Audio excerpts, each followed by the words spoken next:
Right here with James. Well, Tosh, on paper, this is certainly the deepest the corner room has been in your 4 years here. That's easy to read on paper in recruiting rankings, but now you've had 30 off-season practices. Just how much deeper and how much better is that room specifically than at any point in your time here? I agree with you. Yep, we got some quality players there and hungry players. So just had a individual meeting with that group, and it's exciting. And it's a reminder of, just like the National Football League, every single day we come to work, we are fighting, and we're fighting for our jobs. And ultimately, somebody's going to run out there first. But there's certainly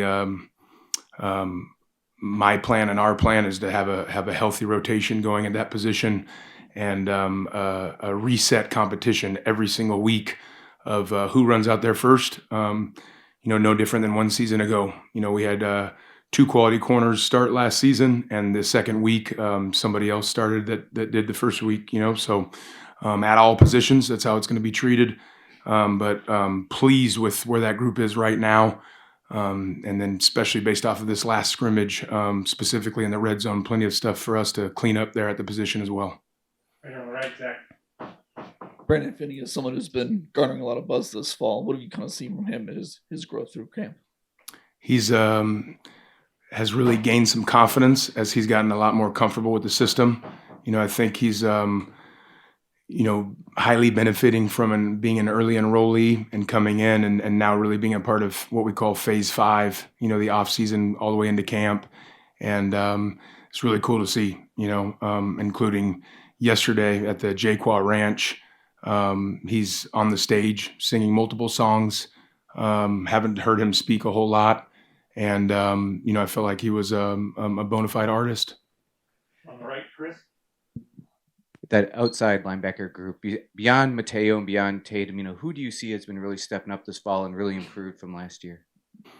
Again, a great competition on the edges. Pleased with Ashton Porter, the way he's been competing.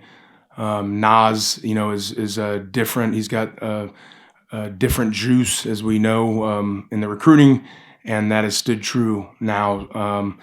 Elijah Rushing, quality guy that continues to develop.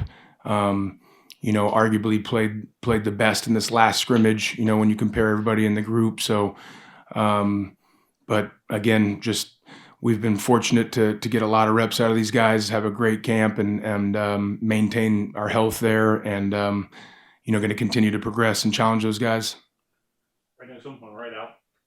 Yeah, I know a lot of the talk about I failed to mention too. Blake Purchase has grown a lot, and I'm pumped about to see where he is from a maturity standpoint. So it's another guy too that's truly competing to start for us. I know there has been a lot of talk about Bryce being a leader on this team, on this defense, but right next to him, Devin Jackson's a player that's been a part of the program for a while. How has he evolved as a leader for this defense? Yeah, I don't know if I'd even really necessarily say evolved. What I really respect about both those guys is those guys are part of really I'd call the modern old school player, where they came in on one was a walk-on and one was on a scholarship. I don't believe there was even NIL related there when he first came. So, that means something to some players that are still have experienced that. So the way they come to work and having that, tough man workers mentality. So I think that is shown through action, and that's where the leadership, rises from. Right here, James. Talked earlier in the fall about looking for playmakers, particularly on the defensive line. Tosh, now again with 12, 13 more practices since then, where do you see that group? Where do you see Amari and Bear specifically among that group when you're replacing what you're replacing up front? Yeah, Amari, gifted individual. Really cool to see his progression with his fundamentals and technique.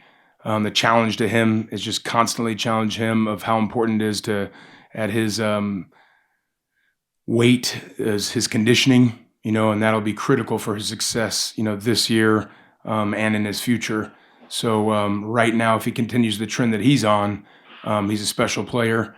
And then just an awesome competition to see develop here. I mean, you got Tion Gray, you mentioned Bear Alexander, you got Terrence Green, Jericho Johnson has came on really strong, had arguably one of the best springs, and had a minor setback, so missed some reps with a minor setback. But another guy that's just, these guys are pushing each other. But we got to grow, and there's no secret to that, So it's excited. We're challenging those guys every day. You have an absence of 3 NFL players, that left in the first 3 rounds. So that's an awesome competition to see unfold, and similar to that corner room, I see that being a reset every week, that might who run out there first, and just constant competition and who can help us in each specific package, mastering their role and bringing that to the table. Right here on the right, Zach.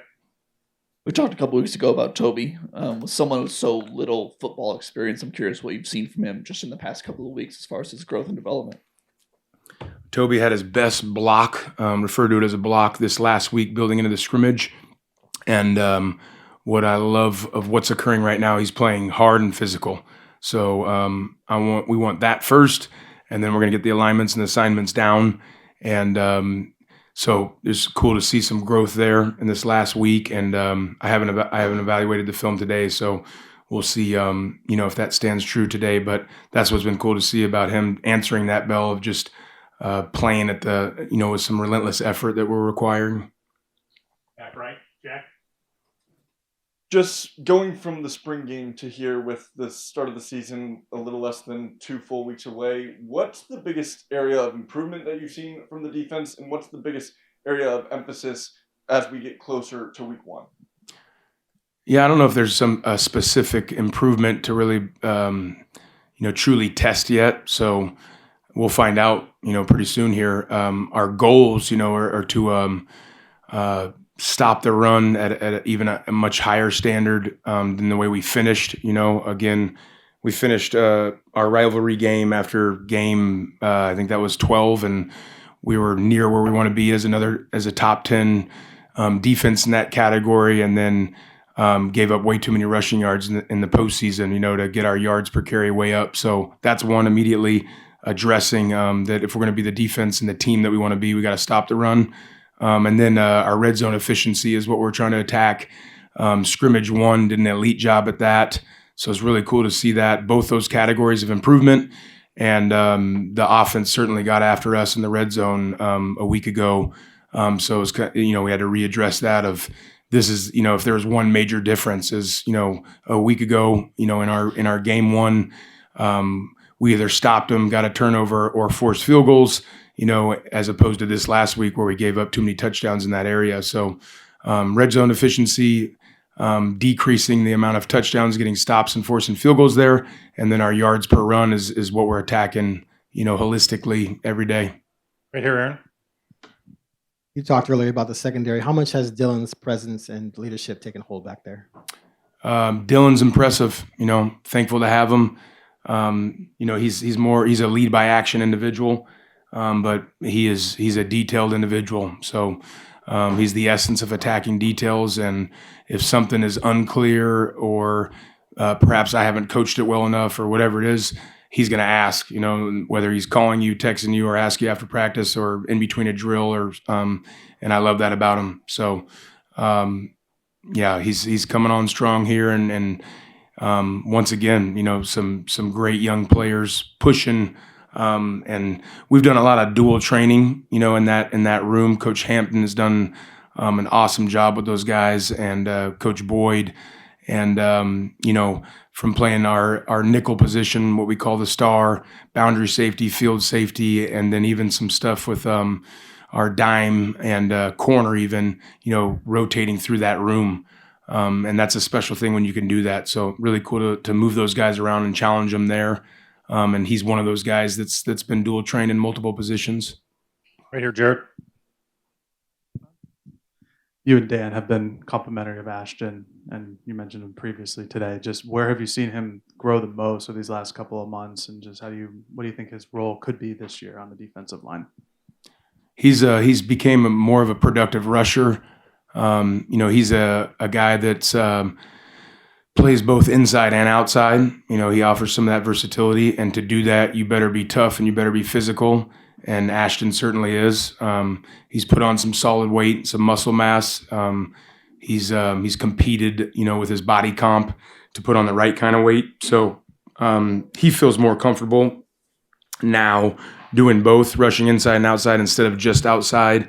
Competing there, and if we played tonight, there's no doubt in my mind that Ashton would be in the conversation of one of the 4 best rushers on the team. He'd be in that conversation.